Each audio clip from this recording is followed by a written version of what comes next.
லூஸா இருக்காமா டைட்டா இருக்கா? ம்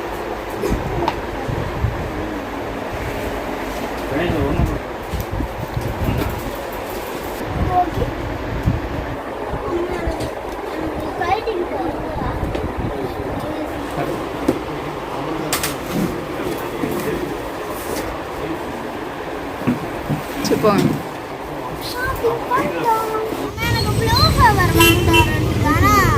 சாப்பிடு.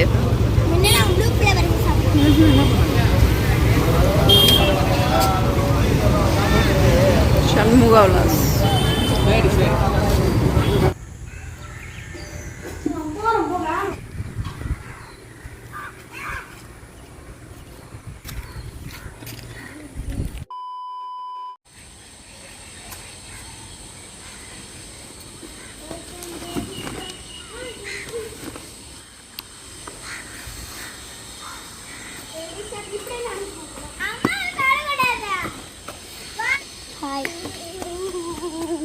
இப்படி போனோம்.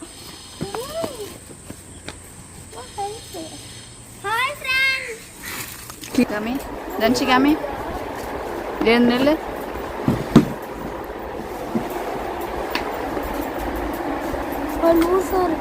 லூஸா இருங்க பையனுக்கு. கேட்டு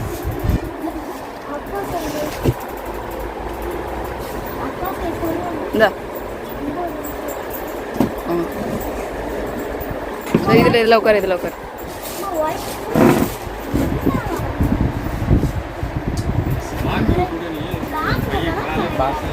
எப்போடு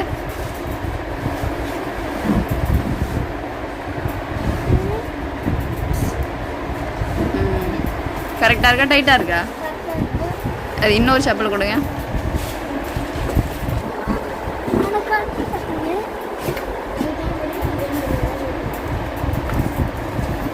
கரெக்டாக இருக்கா? பரவாயில்ல, லூஸாக இருந்தால் போகுது. நீ அடுத்த வருஷம் கூட போட்டுக்கலாம். கிட்டவா ஃப்ரீயாக இருக்குல்ல? அங்கேருந்து வா அப்போ காட்டு. சரி ஓகே. ஒற்றை டைப் தானா? லூஸாக இருக்காமா டைட்டாக இருக்கா? ம்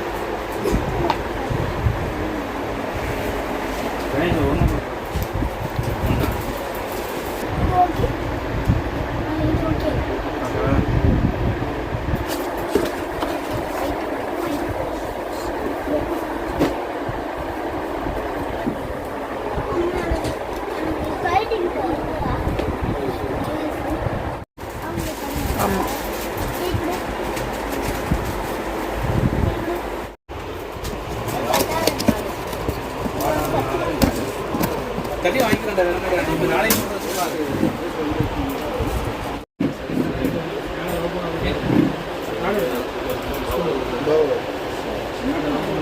கீழே அவங்க பை போட்டு கொடுத்தாங்க.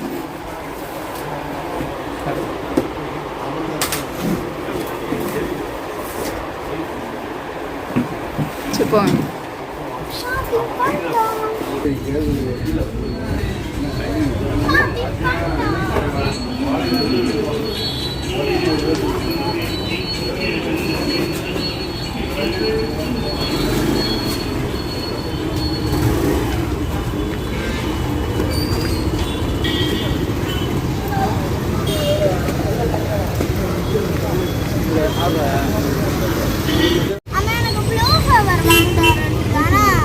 சாப்பிடு.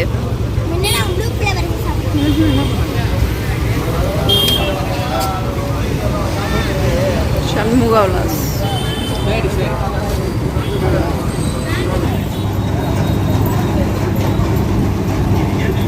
சிதம்பரத்துக்கு போயிட்டு பசங்களுக்கு ஷூ எல்லாமே எடுத்துட்டு இப்போ வீட்டுக்கு வந்தாச்சு. மழைக்கு முன்னாடியே வந்தாச்சுங்க. மழை வர்ற மாதிரி கிளைமேட் இருந்துச்சு. நாங்கள் கொஞ்சம் சீக்கிரமாகவே எடுத்துட்டு வீட்டுக்கு வந்துட்டோம். வந்ததுக்கு அப்புறம் தான் அதிக மழை பெய்யறதுக்கே ஸ்டார்ட் ஆயிடுச்சு. பட் இந்த மழையில நாங்கள் மாட்டியிருந்தோம்னா கண்டிப்பாக நேரத்தில் வீட்டுக்கு வந்திருக்க முடியாது. இந்த மழையில எங்கேயாச்சும் ஒரு ஓரமாக நின்றுட்டு தான் இருந்திருப்போம். நம்ம வீட்டில் பார்த்தீங்கன்னா தோட்டத்துல இருந்து தண்ணி நல்லா ஃபோர்ஸா வீட்டுக்குள்ள வர ஆரம்பிச்சிருச்சு. மழை தண்ணி தாங்க. ஆல்ரெடி பழைய வீட்ல இருக்கும்போது தண்ணி உள்ள வந்துட்டு இருந்துச்சு. சேம் அதே போல புது வீட்லயும் தண்ணி உள்ள வந்துட்டு இருக்கு. தோட்டத்துல இன்னும் கிரில் கேட் போடுற வேலை இருக்குங்க. அது பெண்டிங்ல இருக்கிறதுனால தண்ணி எல்லாமே ஃபோர்ஸா வீட்டுக்குள்ள வர ஆரம்பிச்சிருச்சு. நம்ம அந்த கிரில் கேட் போட்டோம்னா கண்டிப்பா தண்ணி வந்து வீட்டுக்குள்ள வராது. இப்ப நைட்டுக்கு டின்னர் ஒரு சைடு சமைச்சுக்கிட்டு வீட்டுக்குள்ள வந்திருக்கிற தண்ணி எல்லாம் மாப் போட்டு எடுக்கணும். சட்னி வைக்கிறதுக்காக வெங்காயம், தக்காளி, பச்சை மிளகாய், கொஞ்சம் இஞ்சி எல்லாம் போட்டு நல்லா வதக்கிட்டு இருக்கேங்க. இது நல்லா வதங்கினதுக்கு அப்புறம் ஆற வச்சு மிக்சியில அடிச்சு எடுத்து ஒரு தாளிப்பு கொடுத்துட்டோம்னா சட்னி ரெடி. நான் எப்பவுமே தேங்காய் கொஞ்சமா பொட்டுக்கடலை சேர்த்துப்பேன். நெக்ஸ்ட் பாத்தீங்கன்னா தண்ணி இருக்க ஃபோர்ஸா உள்ள வர ஆரம்பிச்சிருச்சு. சீக்கிரம் இதை போட்டு கிளீன் பண்ணணும். கிச்சன் ஒர்க் போயிட்டு இருக்கிறதுனால பாப்பா கிட்ட சொல்லியிருந்தேன், மாப்பு ஒரு பக்கெட் எடுத்துருவாம அந்த தண்ணி எல்லாம் நம்ம எடுத்தாகணும்னு சொல்லி. தண்ணி பாருங்க என்ன ஃபோர்ஸ்ல வீட்டுக்குள்ள வருதுன்னு. ஃப்ரிட்ஜு கீழே எதுவும் கிடையாது, கிரைண்டர் கீழேயும் எதுவும் கிடையாது.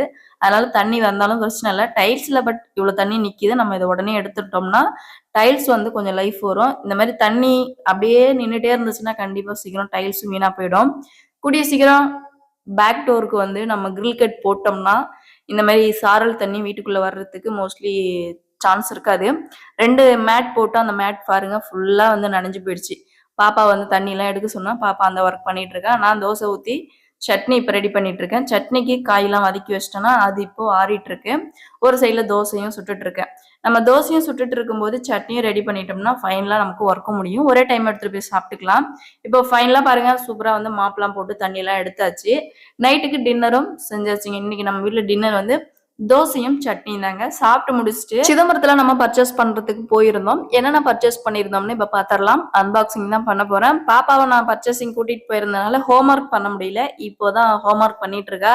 ஏன்னா காலையில ஸ்கூல் போகணும் இல்லையா, அதனால ஹோம்ஒர்க் பண்ணி ஆகணும். நம்ம வாஷிங் மிஷினுக்கு லிக்விடு, அடுத்து பாத்தீங்கன்னா சாஃப்ட் டச்லாம் வாங்கிட்டு இருந்தேன். சாஃப்ட் டச் வந்து ஆஃபர்ல போட்டிருந்தாங்க. எப்பயுமே இந்த ஆஃபர்ல தான் நான் எடுப்பேன். இந்த லிக்விட் பாத்தீங்கன்னா 350 ரூபா தான், 5 லிட்டர் வரும். எனக்கு நல்லா வாஷிங் மிஷின்ல யூஸ் பண்ணும்போது அழுக்கு நல்லா போகுது. எனக்கு கொஞ்சம் சாட்டிஸ்ஃபைடு, அதனால நான் அதை எடுத்துக்கிறேன். அடுத்து இப்போ வாங்கிட்டு வந்த ஷூலாம் நம்ம பார்ப்போம். பசங்களுக்கு பாத்தீங்கன்னா ஷூ வந்து சிதம்பரம் ஸ்ரீமார்ட்ல தான் வாங்கியிருக்கோம். இவங்களுடைய ஸ்கூல்ல ரெஃபர் பண்ண இந்த ஷாப்புங்க. நாங்களா போயிட்டு வாங்கல. ஸ்கூல்லேயே பாத்தீங்கன்னா புக்ஸ், நோட்டு, யூனிஃபார்ம் வாங்கும் போதே அவங்க வந்து விசிட்டிங் கார்டு கொடுத்துருவாங்க. நீங்க இந்த விசிட்டிங் கார்டில் இருக்கிற அட்ரஸ்க்கு போயிட்டு நீங்க வந்து பசங்களுக்கு ஷூ, செப்பல் எடுத்துருங்க. உங்களுக்கு ஸ்கூல்ல எடுக்கிறதுனால ஒரு 15% உங்களுக்கு டிஸ்கவுண்ட் பண்ணி கொடுப்பாங்க அப்படின்னு ஆல்ரெடி ஸ்கூல்ல சொல்லியிருந்தாங்க. எனக்கு பசங்களை கூட்டிட்டு போறதுக்கு இவ்வளவு நாள் டைமே கிடைக்கலைங்க. அதனால இன்னைக்குதான் 2 பேரையும் கூட்டிட்டு போயிட்டு கால்லே போட்டு பார்த்து பர்ஃபெக்டா இருக்கான்னு செக் பண்ணி பார்த்து தான் இன்னைக்கு எடுத்துட்டு வந்திருக்கோம். இவங்க ஸ்கூல்ல கொடுத்துருக்கிற செப்பல் பாத்தீங்கன்னா பிளாக் கலர்ல, 2 பேருக்குமே பிளாக் கலர் செப்பல் தான். திங்கக்கிழமை போட்டு போறதுக்கு ஒயிட் கலர் ஷூ கொடுத்துருக்காங்க. 2 பேருக்கும் 2 ஷூங்க. தம்பிக்கு வந்து லேஸ் வச்ச டைப்ல ஷூ, இந்த ஷூ வந்து தம்பிக்கு. பாப்பாவுக்கு வந்து ஒட்டர் டைப்ல லேடிஸ் செப்பல் டைப்ல ஷூ. இவங்களுக்கு ஷூலாம் இன்னைக்கு போயிட்டு நம்ம எடுத்துட்டு வந்துட்டோம். தம்பிக்கு பாருங்க இந்த 2 ஒயிட் ஷூ பாத்தீங்கன்னா மண்டே மட்டும்தான் போட்டு வர சொல்லியிருக்காங்க. மற்ற நாள்லாம் பிளாக் கலர்ல இருக்கும் பாருங்க, அந்த பிளாக் கலர் செப்பல் தான் போட்டு போனோம். மோஸ்ட்லி அவங்க ஸ்கூல்ல வந்து எல்லாமே ஒரே யூனிஃபார்ம் மாதிரி தான் கொடுத்துருக்காங்க. அவங்க சொல்ற செப்பல் தான் எல்லா ஸ்டூடெண்ட்டும் அதே தான் வாங்கி எல்லாமே போட்டுட்டு வராங்க. இப்ப இவ்வளவு நாள் வந்து பசங்களுக்கு நான் ஷூலாம் எடுத்தது கிடையாது. இதுக்கு முன்னாடி படிச்ச ஸ்கூல்ல வந்து நார்மல் செப்பல், அவங்க என்ன செப்பல் யூஸ் பண்றாங்களோ அதையே போட்டுட்டு வரலாம்னு சொல்லி ஃப்ரீடமா கொடுத்துருந்தாங்க. பட் இங்க அப்படி கிடையாதுங்க. இந்த ஸ்கூல்ல சொல்ற செப்பல், ஷூ தான் போட்டு வரணும். அடுத்து பாத்தீங்கன்னா வீட்டுல போடுறதுக்காக ஒரு ரெஃப்யூஸ் செப்பல் எடுத்தேன். இதோட காஸ்ட் பாத்தீங்கன்னா 167 ரூபாய் தான். நல்லா இருந்துச்சு குவாலிட்டியா. பேரகான் தான் எடுத்திருந்தேன், பேட்டா. 2 பிராண்டட் தான், 2மே அவங்க கிட்ட இருந்துச்சு. நெக்ஸ்ட் இப்போ பாப்பா செப்பல் வந்து அன்பாக்சிங் பண்ணி காட்டுவா. ஆக்சுவலி பாப்பாவுக்குலாம் இது வரைக்கும் ஷூ எடுத்ததே கிடையாது. ஃபர்ஸ்ட் டைம் வந்து ஒயிட் கலர் ஷூ வந்து நான் இப்போ எடுத்திருக்கேன். இத்தனை வருஷத்துல ஷூலாம் யாரும் கேட்கவே இல்லை. ஜெயப்பிரியா ஸ்கூல்ல படிக்கும்போது அங்க செப்பல் அவங்களே கொடுத்துருப்பாங்க. போன வருஷம் படிச்ச ஸ்கூல்ல அவங்க ரெஃப்யூஸ் செப்பல் தான் போட்டு வர சொல்லியிருந்தாங்க. அதே போல பசங்க வீட்டுல போடுற ரெஃப்யூஸ் செப்பல் தான் போட்டுட்டு போயிருந்தாங்க. ஷூவை பொறுத்த வரைக்கும் போன வருஷம் படிச்ச ஸ்கூல்ல ரொம்ப ஸ்ட்ரிக்ட்லாம் கிடையாது. அவங்களுக்கு என்ன தோணுதோ குழந்தைங்க அதுவே போட்டுட்டு வரட்டும்னு கொஞ்சம் ஃப்ரீடமா கொடுத்துருந்தாங்க. இப்ப இவங்களுக்கு ஒயிட் கலர் ஷூ, அடுத்து அவங்க சொல்ற பிளாக் கலர் செப்பல் பாருங்க. கேர்ள்ஸ், ஜென்ட்ஸ் எல்லாருக்குமே ஒரே செப்பல் தாங்க, பிளாக் கலரு. செவ்வாய், புதன், வியாழன், வெள்ளி, சனி, இந்த 5 நாள்லயும் இவங்க போட்டுட்டு போற செப்பல் இதுதான். மண்டே மட்டும் ஒயிட். இப்போ தர்ஷனுக்கும் தன்ஷிக்கும் சேம் பிளாக் கலர்ல இருக்கு பாத்தீங்களா, அதுதான். பட் ஸ்கூல் ஃபுல்லா ஜென்ட்ஸ், லேடிஸ் எல்லாருக்கும் ஒரே மாடல் தான். அந்த பிளாக் கலர் மட்டும்தான் 5 டேஸ்க்கும். ஃபைனலாக ஷூ செப்பலெல்லாம் அன்பாக்சிங் பண்ணி பாப்பா காமிச்சிட்டேன். அடுத்து நம்ம வாஷிங் மிஷினுக்கு லிக்விடும் சாஃப்ட் டச்சும் வாங்கிட்டு வந்திருந்தோம். வேற பர்ச்சேசிங் இன்னைக்கு அதிகமாக கிடையாது, இவ்வளோதான் இன்னைக்கு பர்ச்சேசிங் பண்ணியிருந்தோம். இந்த செப்பலோட ரேட்லாம் பார்த்தீங்கன்னா மொத்தமாகவே 1477 ரூபா சம்திங், 1500 தாங்க வந்துச்சு. ரொம்ப காஸ்ட்லிலாம் கிடையாது. நான் ரொம்ப ஒரு 2500 ரூபா வரும்னு சம்திங் நினச்சிட்டு இருந்தேன். எல்லாமே பிராண்டட் தான். பாராகான் இருக்கு, பேட்டா இருக்கு, பிராண்டட் தான் எடுத்திருந்தேன். இவங்க ஸ்கூல்லேருந்து நம்ம போய் உங்க கடையை நம்ம ரெஃபர் பண்றதுனால நமக்கு டிஸ்கவுண்ட் பண்ணி கொடுத்துருந்தாங்க. அடுத்த நாள் காலையில பாருங்க, பசங்களை வந்து காலையிலே ஸ்கூல் அனுப்புறதுக்காக தண்டிக்கீரை கடையில் வந்து பண்ணியிருந்தேன். அவங்க எப்பயுமே சாதத்துல கிளறியே கொடுத்துருங்கன்னு தான் கேக்குறாங்க. தனித்தனியா எடுத்துட்டு போய் சாப்பிட மாட்டேங்கிறாங்க.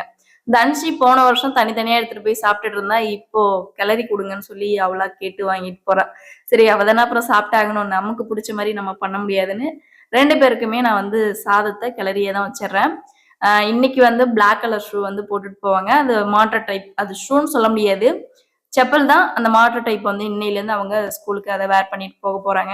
பசங்க சாப்பிட்டுட்டு இப்போ 8:15 எல்லாமே ரெடி ஆயிட்டாங்க. நம்ம கிராமத்துல இருக்கும்போது 8:40 தான் வேன் வரும். 8:30 மணி வரைக்கும் அவங்க கிளம்பிட்டு இருப்பாங்க. வேன் வந்து வெயிட் பண்ணிட்டே இருப்பாங்க. அவங்க அப்பதான் பாத்தீங்கன்னா ரொம்ப ஃபாஸ்டா கிளம்புவாங்க. இங்க அப்படி கிடையாதுங்க, முன்னேரத்துக்கே கிளம்பிடுறாங்க. இப்போ 8:15 தான் ஆகுது, 8:30 மணிக்கு தான் வேன் வரப்போகுது. அதுக்குள்ள பசங்க சூப்பரா சாப்பிட்டுட்டு ரெடியா இருக்காங்க. இவங்களோட ஒர்க் பாத்தீங்கன்னா காலையில எழுந்ததும் ப்ரஷ் பண்ணிட்டு டீ சாப்பிட்டுட்டு உடனே இவங்க குளிச்சுட்டு ஸ்கூலுக்கு கிளம்பிடுவாங்க. என்னோட ஒர்க் இவங்களுக்கு டீ போட்டு கொடுத்துட்டு நெக்ஸ்ட் நான் வந்து குக்கிங்க்கு ஸ்டார்ட் ஆயிடுவேன். மதியத்துக்கு லஞ்ச் இவங்களுக்கு செய்யணும், காலையில பிரேக்ஃபாஸ்ட்டும் செய்யணும், 2 சாப்பாடு செய்யணுங்கிறதுனால நான் காலையில ஒரு 6:30 மணி போல நான் ஸ்டார்ட் பண்ணிடுவேன். 7:45 8 மணிக்குள்ள சமைச்சு முடிச்சிடுவேன். அவங்க 1/4 மணி நேரத்துல சாப்பிட்டுட்டு ரெடி ஆயிடுவாங்க. கிச்சன் பாருங்க எவ்வளவு கஜ கஜன்னு கிடக்குன்னு.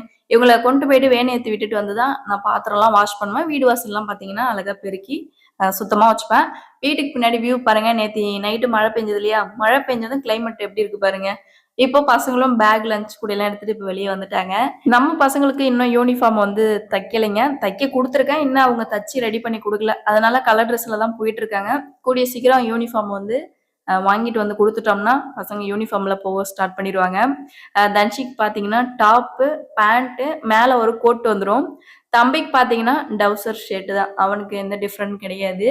பட் இந்த வருஷம் வேற ஸ்கூலுங்கிறதுனால வேற யூனிஃபார்ம் வந்து அவங்க வேர் பண்ண போறாங்க. யூனிஃபார்ம்ல எப்படி இருக்க போறாங்கன்னு தெரியல. நம்ம வந்து தச்சு பசங்களுக்கு போட்டு பார்த்தா தான் தெரியும். டைம் பார்த்தீங்கன்னா கரெக்டா 8:30 ஆயிடுச்சு. 8:35 தான் வேன் வந்து வரும். நம்ம கரெக்டா அந்த அக்யூரேட்டான டைமுக்கு போய்க்கலாம் அப்படின்ட்டு பசங்களை நான் வீட்டிலே தான் வச்சிருப்பேன். ஏன்னா அந்த கார்னர்ல முக்கூட்டில் போய் நிக்கிற மாதிரி இருக்குங்க பேக் வச்சுட்டு. அதனால வேன் சவுண்டு கேட்கும்போது அப்படியே இங்க இருந்து போனோம்னா கரெக்டா இருக்கும். பசங்கள்கிட்ட சொல்லிட்டேன், சரி வாங்க இதுக்கப்புறம் நம்ம கிளம்பலான்னு சொல்லி. தம்பி பாத்தீங்கன்னா வர வர அடங்கவே மாட்டேங்கிறான். அதனால அவனை இப்போ ஸ்கூலுக்கு போகும்போதே திட்டிட்டேன். அவனும் வந்து கோவத்துல இருக்கான் பாருங்க. கோச்சிட்டு போயிட்டு அப்படியே அந்த ஸ்டெப்ல வந்து படுத்துப்பான். ஏன்னா சில சேட்டைகள்லாம் அதிகமா பண்ணிட்டு இருக்கான். நமக்கு கொஞ்சம் கோவம் வந்துடுது. இவங்க ஸ்கூல்ல இப்ப ரொம்ப ஸ்ட்ரிக்டா என்னன்னா பாக்குறாங்கன்னா, பசங்க வந்து பிளாஸ்டிக் பொருள் கொண்டு வரக்கூடாது. Plastic water bottle, plastic cup, பிளாஸ்டிக்ல எதுவுமே கொண்டு வரக்கூடாது. நெக்ஸ்ட் வந்து 5 நாளைக்கும் 5 சாதம் தான் கொண்டு வரணும். தோசையோ இட்லியோ பூரியோ சப்பாத்தியோ அந்த மாதிரி கொண்டு வரக்கூடாதுன்னு சொல்லியிருக்காங்க. 5 நாளைக்கு 5 ஸ்நாக்ஸ் கொடுத்துருக்காங்க. டைம் டேபிள் போட்டு கொடுத்துருக்காங்க. மண்டே பார்த்தீங்கன்னா அவங்களுக்கு வந்து சுண்டல் எடுத்துட்டு வர சொல்லியிருக்காங்க. செவ்வாய்க்கிழமை அன்னைக்கு ஃப்ரூட்ஸு, புதன்கிழமை அன்னைக்கு வெஜிடபிள்ஸ், வீட்டில் இருக்கிற காய்கறிலாம் வந்து கட் பண்ணி கொடுத்து விடணும். வியாழக்கிழமை அன்னைக்கு ட்ரை ஃப்ரூட்ஸ் கொடுக்க சொல்லியிருக்காங்க. ஃப்ரைடே பார்த்தீங்கன்னா ஹோம்மேட் ஸ்வீட்ஸ், வீட்லேயே நான் வந்து பாயாசம், கேசரி, அந்த மாதிரி வீட்லயே கொழுக்கட்டை, அந்த மாதிரி ஏதாச்சும் ஹோம்மேட் ஸ்வீட்ஸ் வந்து செஞ்சு கொடுக்க சொல்லியிருக்காங்க. நெக்ஸ்ட் சனிக்கிழமை அன்னைக்கு ஃப்ரெஷ்ஷா ஜூஸ் போட்டு வீட்லயே கொடுத்து விட சொல்லியிருக்கிறாங்க தனியா பாட்டில்ல. இவ்வளோக்கு வந்து டைம் டேபிள் கொடுத்துருக்குறாங்க. 5 நாளைக்கும் 5 ஸ்நாக்ஸ். இதை நான் எப்படி தான் கடைபிடிக்க போறேன்னு எனக்கே தெரியல. 5 நாளைக்கும் அந்த 5 வகையான டைம் டேபிள் இருக்கு பாத்தீங்களா, ஸ்நாக்ஸ் ஐட்டம், அதை நான் வாங்கிட்டு வந்து வீட்டில் வைக்கணும். வீக்லி ஒரு டைம் வெஜிடபிள்ஸ், ஃப்ரூட்ஸ், சுண்டல், ஹோம்மேட் ஸ்வீட்ஸ், ஜூஸ் போட்டு கொடுக்கணும். ரொம்ப கஷ்டமா இருக்கு. சில டைம் பசங்க வந்து அந்த டேவில் இல்லாத ஸ்நாக்ஸ் இல்லாதனால அவங்க ஸ்நாக்ஸ் இல்லாமலே தான் போறாங்க. ரொம்ப கஷ்டமா இருக்கு. போன வருஷம் படிச்ச ஸ்கூல்ல எந்த ஸ்நாக்ஸ் வேணாலும் கொண்டு போகலாம், அவங்க எதுவுமே சொல்ல மாட்டாங்க. இப்போ வீட்டில் வந்து பிஸ்கெட்லாம் ரோலா இருக்கும். ஆனால் பசங்க வந்து முன்னாடி பிஸ்கெட் எடுத்துட்டு போவாங்க, மிச்சர் ஐட்டம் எடுத்துட்டு போவாங்க. அவங்க அதெல்லாம் வந்து எடுத்துட்டு போய் சாப்பிட்டுட்டு இருந்தாங்க. பிளாஸ்டிக்ல எல்லாமே யூஸ் பண்ணிட்டு இருந்தாங்க. இங்க எல்லாமே சில்வரு. இந்த ஸ்நாக்ஸ் ஐட்டத்துல 5 நாளைக்கு 5 ஸ்நாக்ஸ் கொண்டு வர சொல்றாங்க. என்னதான் செய்யறதுன்னு தெரியல. இங்க பிஸ்கட் மிச்சர் எல்லாமே இருக்கு. ஆனா அத அவங்களால கொண்டு போய் ஸ்கூல்ல சாப்பிட முடியாது. ஸ்கூல வந்து நான் குறை சொல்லலைங்க. நம்ம பிள்ளைங்களோட ஹெல்த்துக்காக தான் அவங்க வந்து 5 நாளைக்கு 5 டைம் டேபிள் போட்டு குடுத்துருக்காங்க. நம்ம மாறிக்கணும். இதுக்கு முன்னாடி நம்ம எப்படி இருந்தோமோ தெரியாது. இதுக்கப்புறம் இந்த 5 நாளைக்கும் 5 ஸ்நாக்ஸ் பசங்களுக்கு அவங்க சொல்றத நம்ம வாங்கிட்டு வந்து குடுக்க ட்ரை பண்ணணும். நெக்ஸ்ட் இப்ப வீட்டு வேலையெல்லாம் முடிச்சுட்டேங்க. பாத்திரம்லாம் வாஷ் பண்ணி வச்சுட்டேன். வீடெல்லாம் ஒரு டீப் கிளீனிங் பண்ணியாச்சு. வாஷிங் மிஷின்ல இப்ப துணி வந்து போட்டு வாஷ் பண்ணிட்டு, இத கொண்டு போயிட்டு மாடியில காய வச்சுட்டேன்னா, ஃபைனலா எனக்கு மார்னிங்ல இருந்த ரொட்டீன் ஒர்க் முடியுது. இப்ப மிஷின்லயும் துணிய வாஷ் பண்ணி எடுத்தாச்சுங்க. இத மாடியில கொண்டு போயிட்டு அழகா நம்ம காய வைக்க போறோம். இந்த பேக்ல என்ன இருக்குன்னு பார்த்தீங்கன்னா, ஃபுல் அண்ட் ஃபுல் கிளிப்பு தாங்க இருக்கு. இந்த கிளிப் எதுக்கு எடுத்துட்டு போறோம்னா, துணி வந்து மாடிய சுத்தி கீழ காத்துல போய் விழாம இருக்கிறதுக்காக நம்ம வந்து கிளிப்பு போட்டுட்டோம்னா, ஒரே இடத்துல அந்த துணி காஞ்சிச்சுன்னா வந்து நம்ம எடுத்துக்கலாம். கிளிப்பு போடலன்னா கண்டிப்பா காத்துல நாலா பக்கமும் எல்லா துணியும் கீழ போயிடும். அதனால மொட்டை மாடியில காய வைக்கணும்னாலே கண்டிப்பா கிளிப்பு போட்டா தான் துணிகள் எல்லாமே சேஃபா காயும். சூப்பரா பார்த்தீங்கன்னா, இன்னைக்கு காலையில இருந்து மணி ஒரு 12 மணி வரைக்கும் ஒர்க் ரொட்டீன் பார்த்துருப்பீங்க. அழகா ட்ரெஸ்லாம் வாஷ் பண்ணியாந்து காய வச்சாச்சுங்க. இந்த டே இப்படிதான் போச்சு. இந்த வீடியோஸ் எப்படி இருந்துச்சுன்னு மறக்காம கமெண்ட்ல சொல்லிருங்க. நீங்க என்னோட சேனல் ஃபர்ஸ்ட் டைம் பார்க்குறீங்கன்னா, மறக்காம சேனல சப்ஸ்கிரைப் பண்ணிக்கோங்க. அடுத்த வீடியோல சந்திக்கலாம். பாய்.